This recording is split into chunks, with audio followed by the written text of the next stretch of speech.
The environment has been abused for a long time, and it is not as resilient as we once thought. Every business generates waste, and it costs money. Whether you are the CEO or a temp employee, you can conserve resources in the workplace. The workplace is the perfect venue to discuss and implement environmentally sound ideas.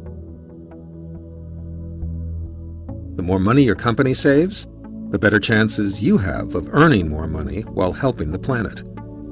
All it takes is a simple change in attitude or work procedure. Let's take a look around the office and see where you are losing money and can prevent waste.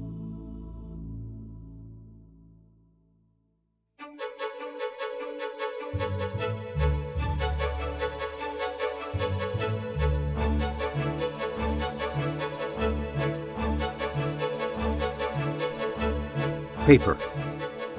90% of waste in the office is paper.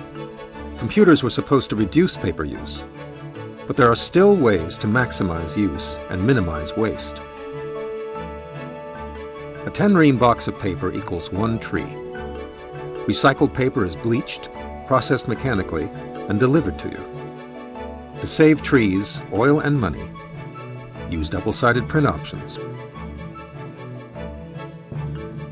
Use backs of unimportant, non-sensitive documents. Use PDF versions of memos rather than print hard copies. Convert paperwork to electronic records. A good basic rule is to print only what is necessary. Now, it is true that recycling converts materials that would have become waste into new materials and products, and it makes more sense to recycle than to dispose. But have we yet exhausted all the possibilities of paper use? Before recycling any paper waste, think if there are any more ways you can reuse a one-sided document.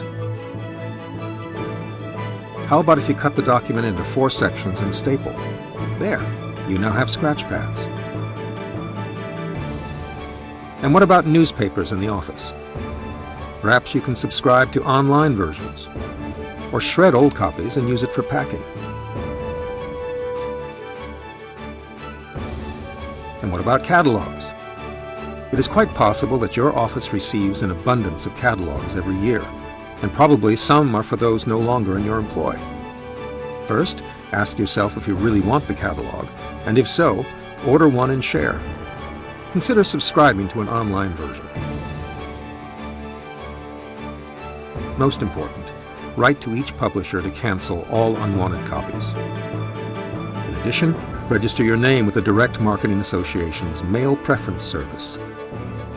When making an initial transaction with a mail service, ask to be put on its in-house suppress or do not promote list.